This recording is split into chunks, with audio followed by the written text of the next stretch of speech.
Bom dia, boa tarde, boa noite, Diego Sobral, sejam muito bem-vindos a mais uma aula aqui do PS Zerado. E hoje vamos falar um pouquinho sobre fratura do rádio distal. Vem comigo! Fraturas do rádio distal. Geralmente podem acometer tanto jovens quanto pessoas idosas, certo? Jovens geralmente são traumas de alta energia. O que seriam traumas de alta energia? Acidentes automobilísticos, acidentes de moto, que temos fraturas com traços intraarticulares. Pode também ser fraturas expostas, a gente já falou um pouquinho sobre fraturas expostas. Se você ainda não viu a aula, desce aqui, que ela está aqui no feed, certo? E pessoas idosas pode ser por conta de quedas, traumas de baixa energia. Geralmente, idosos, quando caem com o punho hiperestendido, geralmente acometem e fazem uma fratura do rádio distal. Hoje nós vamos falar sobre fraturas do rádio distal. Vem comigo. Então, primeiramente, o paciente adentrou o seu consultório. O que a gente vai fazer? Geralmente ele já chega em posição de defesa. Doutor, eu apresentei uma queda da própria altura. Doutor, eu estava descendo a escada e caí com o braço hiperestendido. Isso daí já parte do princípio que a gente começa a pensar, opa, pode ser que tenha uma fratura do punho, pode ser que tenha uma fratura tanto do rádio como da ulna, ok? Então, a gente vai começar sempre com anamnese. Joga na tela. Primordialmente, mecanismo de trauma. A gente precisa entender qual o mecanismo de trauma que ocorreu. Porque se for um acidente de alta energia, né, um acidente de moto, um acidente de trânsito, a gente tem que pensar também em fratura exposta. Sendo um trauma fechado, ou seja, que não teve fratura exposta, a gente tem que saber qual tipo de mecanismo de trauma. Foi uma queda? Foi um acidente automobilístico? Foi por conta de algum esporte? Segundo, fatores casuais. A altura da queda, teve proteção, não teve, usou algum tipo de EPI ou não. Também o ambiente de ocorrência. Foi escada, via pública, esporte? Tudo isso vai interferir na fratura do rádio, na fratura do punho, dos ossos do punho, ok? Lembrar, a anamnese detalhada é fundamental, porque vai ajudar a prever a extensão da lesão e direcionar a conduta. Então, relembrando, o paciente chegou no seu consultório, ou você foi chamado para avaliar um paciente na sala vermelha com um quadro de suspeita de fratura dos ossos do punho, uma suspeita de fratura de rádio distal. Posição de defesa, o paciente geralmente tem uma história de um mecanismo de alta energia, pacientes jovens, e pacientes idosos, quedas, muitas vezes vão acometer os pacientes idosos, quedas com traumas na região do punho. Feita a anamnese detalhada, o que a gente vai fazer? O exame físico. O exame físico, joga na tela, inspeção geral, avaliar toda a região, não somente do punho, mas também do antebraço, dos ossos da mão. Então, ferimentos, edema, equimoses, deformidades. A dor, lembrar, postura do membro, posição antálgica, desvio aparente, muitas vezes, dependendo da intensidade do trauma, a gente tem uma deformidade no punho, ok? Outra coisa, amplitude de movimento. Seu João, Dona Maria, a senhora consegue movimentar, fazer a flexo-extensão, pronossupinação da região do punho? Você consegue movimentar o seu antebraço? Então a gente precisa fazer o teste da mobilidade, da amplitude de movimentos desse paciente. É essencial isso no exame físico. Integridade dos tendões, abrir e fechar a mão, avaliar a integridade tendínea e, lógico, né, o neurovascular, né, comparar o lado não lesionado, extremidades se estão bem aquecidas, se o paciente tem sensibilidade na ponta dos dedos, para a gente avaliar se teve ou não algum comprometimento neurológico, certo? Feito isso, feita a anamnese associada ao exame físico, o que vamos fazer? Vamos solicitar um exame de imagem, exames complementares, certo? Exames complementares. Na maioria das vezes, no pronto atendimento, a gente tem a radiografia, e é isso que vamos utilizar. uma radiografia simples, AP, perfil e oblíqua, já vai resolver 90% dos nossos casos, ok? Então, vamos relembrar um pouquinho exame de imagem de punho. Vamos lá? Incidências radiográficas. Punho, AP e perfil. Quando a gente tem uma suspeita de fratura fechada ou exposta da região do rádio distal, também podendo acometer a região da ulna, né? A gente sempre solicita a radiografia em, no mínimo, 2 incidências, AP e perfil, certo? Temos aí uma radiografia em AP dos ossos do carpo, mas também temos da região do punho, né? Aqui nós podemos ver a parte do rádio, a parte da ulna e os ossos do carpo. Isso é uma incidência em AP do punho e dos ossos do carpo. Seguindo, nós temos 2 incidências. Nós temos uma incidência em perfil, em que podemos avaliar também a integridade tanto do rádio quanto da ulna, mas também dos ossos do carpo. Também temos uma radiografia com uma incidência, com um desvio ulnar para a gente avaliar esse osso aqui que se chama escafoide. Dependendo do trauma, nós estamos falando hoje sobre fratura do rádio distal, mas quando a gente está falando de fraturas da parte do punho e da mão, lembrar sempre de o paciente está com uma dorzinha na tabaqueira anatômica, a gente sempre tem que pensar em fratura de escafoide, ok? Olha aí, jogamos na tela, a gente pode ver uma imagem nítida de uma fratura de rádio distal, ok? Esta fratura de rádio distal, fechada, já vou adiantando, ok? Extraarticular, ou seja, não acomete a articulação. E aqui, não sei se conseguem ver, também temos uma fratura do processo da ulna, do processo estiloide da ulna. Os ossos do carpo estão todos íntegros. Também, na imagem em perfil, podemos também ver a incongruência articular. Isso já denota uma fratura do rádio distal. Aqui, na outra imagem, já é outra radiografia, somente para demonstrar uma fratura do escafoide, ok? Combinado? Beleza? Escafoide, ou também conhecido como navicular.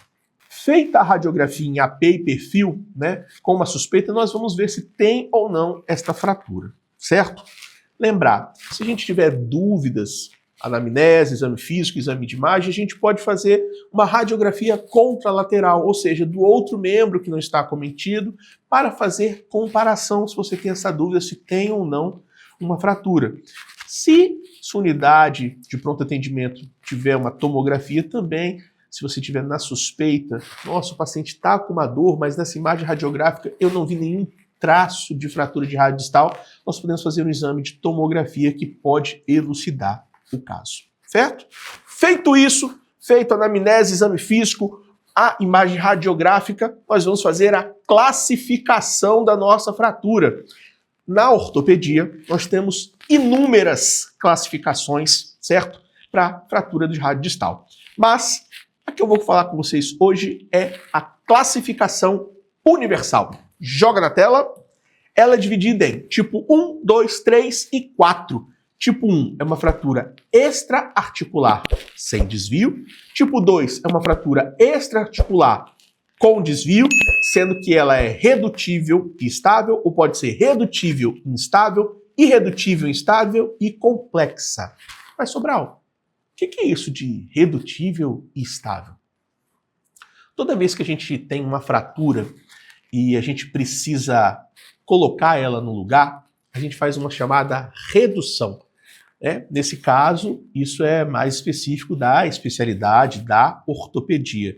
Mas a título de conhecimento nosso, é interessante sabermos que quando a gente tem uma fratura tipo 1, é uma fratura extraarticular. Aquela imagem que a gente colocou no slide anterior era uma fratura extraarticular, não acometia a articulação. Já a tipo 2 também é uma fratura não articular, extraarticular, né? E ela é redutível, ou seja, a gente consegue colocar no lugar e ela fica estável, ela não vai ter instabilidade. Já a tipo 2 pode ser redutível e instável, mas também tem irredutível e instável, ou seja, a gente não consegue reduzir, e complexa, ou seja, quando ela é multifragmentável, ok? Tipo 3 são aquelas fraturas intraarticulares, ou seja, o que pegam a articulação. Elas podem ser sem desvio e estáveis, ok? E já a tipo 4 são as intraarticulares desviadas. Elas são divididas, depois que a gente faz a redução, em redutivo estável, redutivo instável, irredutivo instável e complexas. Vou jogar aqui na tela uma imagem para nós ficarmos sabendo como diferenciar elas, ok? E aí, estamos aqui numa imagem.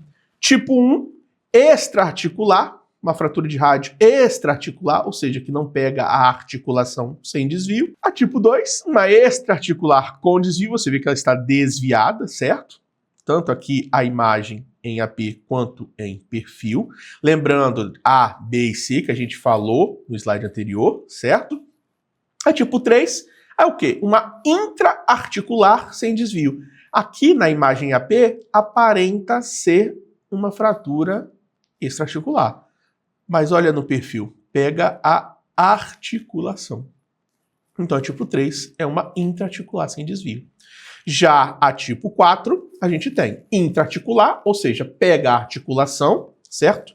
Ela pode ser redutível e ficar estável, e também pode ser tipo B, né? Redutível, só que ela tem instabilidade, porque ela é muito multifragmentada. E a tipo 4, nível C, ela é irredutível, ela é multifragmentar, cominuída, certo? Combinado?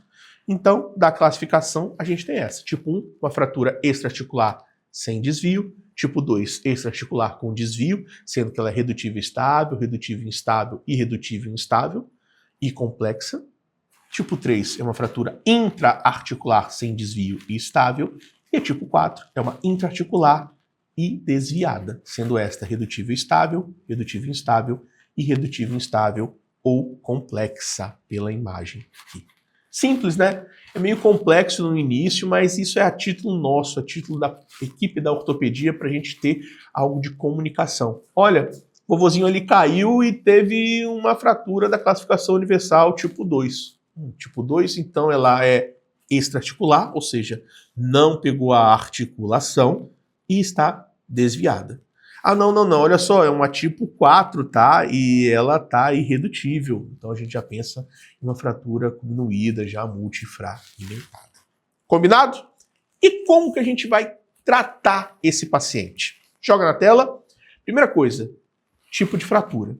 Fechada ou aberta? Lembrando, fratura exposta, certo? Fratura aberta exposta, a gente tem que entrar com o tratamento de antibiótico, lembrar tudo aquilo que a gente já falou naquela aulinha anterior sobre fratura exposta, né? Evitar que a contaminação evolua para uma infecção, classificação de Gustilo e Anderson. Então, tipo de fratura, a gente sempre lembrar de fratura exposta.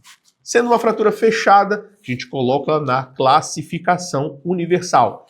Idade do paciente é relevante, sim, porque a gente vai definir a conduta a partir da idade dele, a profissão e grau de utilização do membro. Lembrar, se o paciente for um paciente que é muito ativo, tem uma prática esportiva, um paciente que utiliza muito membro, a gente tende a priorizar tratamentos cirúrgicos. Se for um tipo 1, uma fratura universal, extraarticular, sem desvio, imobilização com gesso axilopalmar, 4 a 6 semanas e segmento com a equipe da ortopedia, ok? Mas para nós, linha de frente, pronto atendimento, sala vermelha. O paciente chegou com uma suspeita de fratura de rádio distal. Anamnese. Primeira coisa, uma história bem detalhada. Qual é o tipo de fratura? Qual é o mecanismo de trauma? Um trauma de alta ou baixa energia? Foi acidente automobilístico ou foi uma queda? Idade do paciente? É um vovozinho? Ah, não, é uma pessoa mais jovem, ok? Segunda coisa, exame físico, avaliar toda a questão do membro do paciente, amplitude de movimento, pele, edema, equimose, o neurovascular, sensibilidade, perfusão. Após isso, fazemos uma radiografia, certo? Mínimo 2 incidências, AP, perfil, para a gente avaliar o nível de fratura. Feito isso, a gente entra com o tratamento. No caso, muitas vezes, a gente vai encaminhar para a equipe de ortopedia. Então, Não recomendo fazer puxões, solavancos, movimentar. O máximo que podemos fazer é uma tipoia simples para o paciente, ok? Ou então você pode colocar uma Talafix nessa região e enrolar com um crepom para conforto e alívio dos sintomas do paciente, certo? Não queira puxar, vamos botar no lugar. Calma, deixa isso com a equipe da especialidade da ortopedia. Na nossa parte, linha de frente, é a gente caracterizar. Tem uma fratura fechada de rádio distal? Ah, não. Tem uma fratura exposta de rádio distal? Já vou entrar em contato com a equipe da ortopedia, mas já vou logo avisando. Ó, uma fratura, colega, de rádio distal exposta, mas pela classificação de Gustiliano, se é um tipo 1, tipo 2, tipo 3, já entrei com antibiótico. Lembrar isso da nossa aula passada sobre fraturas expostas. Ah, não, pode ficar tranquilo, é uma fratura fechada universal tipo 2 extraarticular, que eu já estou encaminhando para você com uma tipoia, com uma talinha. Lembrar sempre dos medicamentos, certo? De dor do paciente, né? A escala da OMS, a escadinha de OMS, a gente também já tem uma aula dessa aqui no YouTube sobre dor. Se você não lembra, dá uma olhadinha nela. O importante sempre é avaliação da anamnese, exame físico, solicitação de radiografia. Combinado? E é isso. A gente fica por aqui. Se você não é inscrito, curta, compartilha, divulgue. Lembrando que a gente também tem nossas plataformas também no Spotify.